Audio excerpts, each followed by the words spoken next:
A lot of people are aware that there's a connection between music and math, how to read notes and the value of notes and all the fractional values involved, but also in the abstract thinking that goes into the process of creating a song. The math helps you up to a certain point, and then the creativity takes over.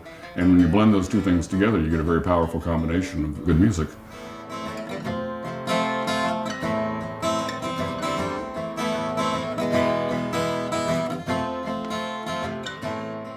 I graduated college in 1974 and started teaching in LA City schools. After 5 years of teaching, discovered that all I was doing was repair work with kids.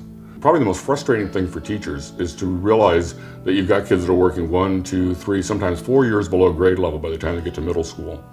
My son Nick was born in January of 1980. Over the first few years of his life, everything he did seemed to be involved in some form of creativity. And as he got a little bit older, it became really obvious that he had a very analytical mind. I had the opportunity to discuss math ideas that were way beyond his years. And so I had to come up with ways to speak with him about these things that made sense to him. And that was when I started changing the language. So many of the things that Nick and I have done in our past have led to Mathnasium's corporate mission statement, which is to teach children math in a way that makes sense to them. I mean, Nick and I created thousands of pages of math curriculum. He and I were always incredibly close together, working collaboratively on everything that we did. I don't think I ever yelled at him once. On May 7th, 1999, Nick was working for our family electronics business, and I paid him, and he went out. He had a date that night. A few minutes before 5 the next morning, the phone rang. It was a call from a nurse at County General Hospital, and she said, I think you better get down here. Nick had fallen asleep at the wheel, coming home very late from a date. And as every teenage driver knows, you shouldn't drive when you're tired. But he did a solo car spin out in front of County General Hospital, and he passed that day.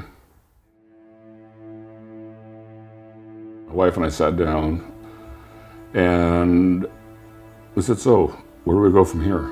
We found this Buddha statue, and it's the Buddha releasing a fish back into the river. This was kind of our release of all the goings on with our son's passing.